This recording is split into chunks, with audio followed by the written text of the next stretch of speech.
Doctor नरूडा के इस series में हम समझ रहे हैं कि किस तरीके से इंसानों को इस धरती पर फँसाया गया, फिर जन्म-मरण के चक्र में फँसाया गया और अब उसे किस तरीके से बाहर निकलना है। डॉक्टर नरूडा कहते हैं कि जो दूसरे प्लैनेट्स हैं मतलब बबल 2 वाले या बबल 3 वाले, वो हमारे लिए क्या शब्दावली यूज़ करते हैं हम मनुष्यों के लिए? खोए हुए प्राणी। ये शब्द है उनका हमारे लिए जो वो इस्तेमाल करते हैं। और बहुत सारी दिव्य आत्माएँ ऐसी भी रहीं जो हमें समझाने के लिए आईं, लेकिन उन्होंने अपने आप को मैनिफेस्ट किया, उन्होंने जन्म नहीं लिया। उन्होंने किसी माँ के गर्भ से जन्म नहीं लिया। लेकिन इसमें भी एक दिक्कत थी, दिक्कत ये थी कि जब कोई बहुत दिव्य आत्मा आ जाती थी, तो एक अलग तरह का एक प्रोसेस चलता था कि अच्छा, जो कोई गुरु आ जाता था तो ये मान के चलते थे लोग कि कोई पापी आत्मा है, वो पहले अपने गुरु के पास जाएगा, उनसे शिक्षा ग्रहण करेगा, वो अपने पाप से मुक्त होगा, फिर वो ऊपर चढ़ेगा, टीचर बनेगा, फिर वो और ऊपर चढ़ेगा, फिर वो दिव्य आत्मा बनेगा, गुरु बनेगा और ऊपर चढ़ेगा। इस तरीके से सीढ़ी चढ़ती चली जाएगी और फिर क्या होगा, इस सीढ़ी में भी तो एक ऊपर है, एक नीचे है बना दिया। इक्वालिटी वाला भाव तो यहाँ पर भी गायब कर दिया। मतलब आप अगर ज्ञान ले रहे हो, आप अगर आगे बढ़ रहे हो, तो जो मुख्य पॉइंट था कि सब इक्वल हैं और ये भ्रम है, वो तो गायब ही हो जाता था। उसे तो लोग समझ ही नहीं पाते थे। लोगों ने इस ज्ञान के अंदर भी ऊपर-नीचे जोड़ दिया। इसमें भी श्रेणियाँ बना दी गईं कि ये निचले स्तर का, ये उच्च स्तर का, ये उच्च स्तर का। जो असली एसेंस था, वो हमेशा गायब होता रहा।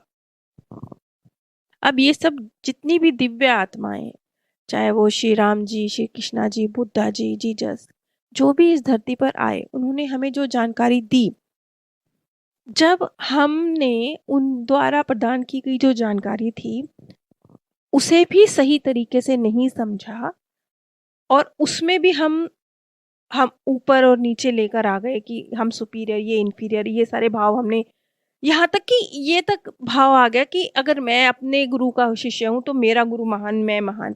वो दूसरे गुरु का शिष्य है, तो वो इन्फीरियर। मतलब इस तरीके से चलने लगा। और इसी वजह से तो जो ये दिव्य आत्माएँ आईं, इन्होंने कोई बड़ा चमत्कार नहीं दिखाया, किसी ने भी नहीं, कुछ बहुत एकदम जादुई तरीके से। क्यों? क्योंकि अगर वो ऐसा करते, तो ये जो भाव था, सुपीरियर और इन्फीरियर समझने का, ये तो और भी ज़्यादा बढ़ जाता। इसको तो खत्म करना था, हम सब इक्वल हैं। वो चीज़ तो आती ही नहीं। अपनी पावर्स से हम कनेक्ट होते ही नहीं। हम सुपीरियर, हम में ज़्यादा पावर, हमारे गुरु में ज़्यादा पावर, ये चीज़ और भी ज़्यादा बढ़ जाती। अब अ, पहले ही लोगों ने बहुत ज़्यादा धर्म बना दिए। ऑलरेडी जो ये दिव्य आत्माएँ आई बताने के लिए, उनकी जानकारी को तोड़ा-मरोड़ा गया और बहुत सारे अलग-अलग, अलग-अलग धर्म बना दिए गए। एक्चुअल में वो अलग-अलग धर्म बनाने के लिए थोड़े आई थी, वो आपको ये कहने के लिए थोड़े आई थी कि क्योंकि हम आपके गुरु हैं, हम आपको बताने आए हैं, तो हमारे नाम से आप एक अलग अलग धर्म बना लीजिए। तो वो जितना ज़्यादा आपको सच्चाई के करीब लेके जाती या कोई चमत्कार करती, हम उतने ही ज़्यादा धर्म बनाने लगते। ऑलरेडी हमने बहुत सारे बना लिए।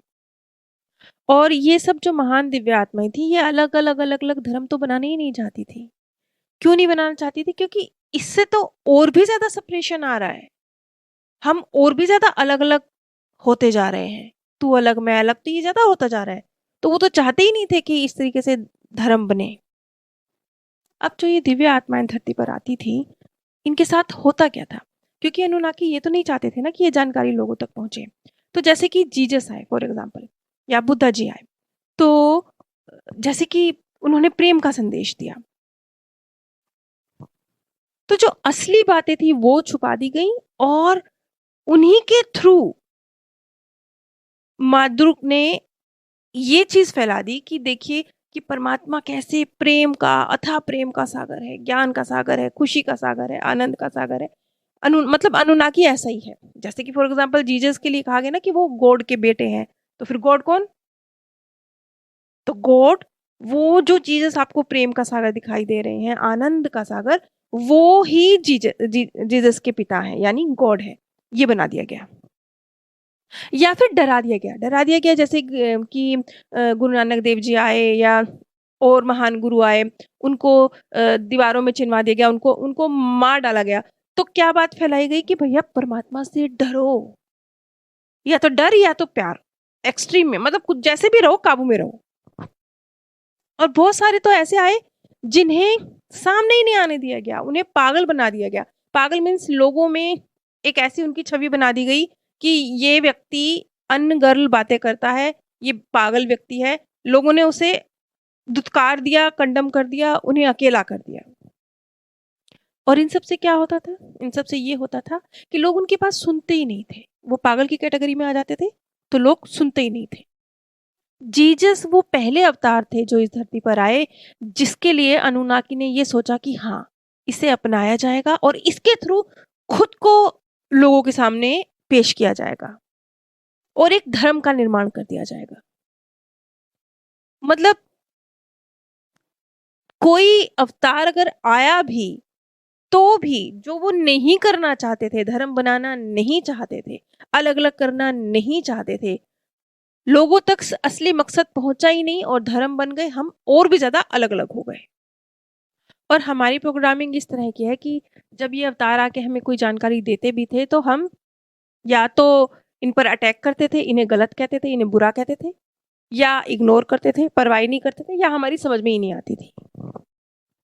एक कहावत है, ऐसा कहते हैं कि जो सबसे आखिरी चीज होती है जिसे मछली नोटिस करती है वो होता है पानी। मछली अपने आसपास हर चीज नोटिस करेगी, लेकिन एक पानी ही है जिसे वो सबसे अंत में नोटिस करेगी, क्योंकि वो उसके साथ इतनी यूज्ड टू है, वो उसको किसी, अब हम जैसे हवा को नोटिस नहीं करते ना, हमारे लिए ऑक्सीजन कोई हम नोटिस नहीं करते ना। अब हमारे साथ क्या हो रहा है, हमें एक डिस्ट्रैक्शन में डाल दिया गया है। अब ये जो इतना ज़्यादा मीडिया हमारे सामने है, सब कुछ हमारे सामने है, तो हम एक चीज़ से उठ के दूसरी चीज़ पे चले आते हैं। हमें लगता है कि ये टेक्नोलॉजी हमें मिल रही है, हमारे लिए बहुत बेनिफिशियल है, हम आगे बढ़ रहे हैं, लेकिन एक्चुअल में हम क्या करते हैं, हम एक जानकारी से उठ के दूसरी जानकारी, हम व्याकुल बने रहते हैं हमेशा, कहीं पर रुक कर ठहर कर ऑब्जर्व करके आगे थोड़े बढ़ते हैं।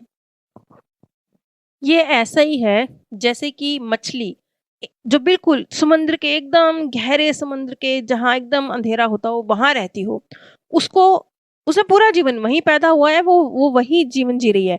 उसको कोई ये बोले कि नहीं, एक सूखी जगह भी है इस पानी से बाहर, जहाँ रोशनी है, जहाँ पानी नहीं है, जहाँ जमीन है, वो इस चीज को मान ही नहीं सकती, समझ ही नहीं सकती, जान ही नहीं सकती, उसके लिए कल्पनाओं से बाहर है। बस ऐसे ही ये जानकारी हमारे लिए कल्पनाओं से बाहर है। हम इतने पावरफुल हैं, हम गॉड के बराबर पावरफुल हैं, हम इक्वल हैं, हम अपनी एक विचार की शक्ति से कहीं भी जा सकते हैं, हम सिर्फ ध्वनि हैं। ये सारी बातें अनबिलीवेबल हैं, हम नहीं मान सकते। वैसे ही जैसे वो मछली जिसने जो पैदा ही अंधेरे में हुई है, गहरे समुद्र के गहरे कोने में हुई है, उसको जितना मर्जी आप समझा लीजिए, वो बाहर की रोशनी की कल्पना कर ही नहीं सकती। अब उन मछलियों में से कोई, हजारों मछलियों में से कोई एक मछली मान ले, आपकी बात पर यकीन कर भी ले, आपके साथ समुद्र की ऊपरी सतह पर आ भी जाए, अगर वो एक झलक रोशनी की देख भी ले, जमीन को छू भी ले, देख भी ले, और वो अगर वापस जाए समुद्र के उस गहरे किनारे अंधेरे कोने में और जाके अपनी सहेलियों को बोले कि हाँ, जो कहा गया था वो सच था, हाँ ऊपर जमीन है, ऊपर रोशनी है, तो भी कोई नहीं मानेगा, तो भी कोई नहीं मानेगा। ऐसे ही जो बातें डॉक्टर नोरा कह रहे हैं, आज मैं बता रहा हूँ, या जो अवतार हमें बता के गए, हम मानते ही नहीं, हम वैसे ही नहीं मानते जैसे वो अंधेरे कोने में रहने वाली मछली नहीं मानती। अब लोगों तक ये सच पहुंचे ही ना, इसके लिए भी एक तरकीब निकाली गई कि लोगों के मन में डर डाल दो। जैसे कि अगर आप नहीं मानेंगे ना बात, जैसे कि लूसीफर की कहानी है कि उन्हें स्वर्ग से बाहर निकाल दिया जाता है, उन्हें नर्क में भेज दिया जाता है, उन्हें पाप लगता है, ऐसे ऐसे डर पैदा कर देंगे। अब इस तरह की बहुत सारी कहानियां बनाकर जो डर था, इसकी प्रोग्रामिंग कर दी गई ह्यूमन माइंड में। अगर आप मेरे द्वारा शोक सभा में शांति संदेश चाहते हैं तो आप नीचे दिए गए व्हाट्सएप नंबर पर संपर्क कर सकते हैं। आप सभी पर परमात्म सौंदर्य, प्रेम और आनंद सदैव बरसता रहे। आप सभी दिव्य परम धाम में स्थान प्राप्त करें। डॉक्टर नरूडा के इस सीरीज में हम समझ रहे हैं कि किस तरीके से इंसानों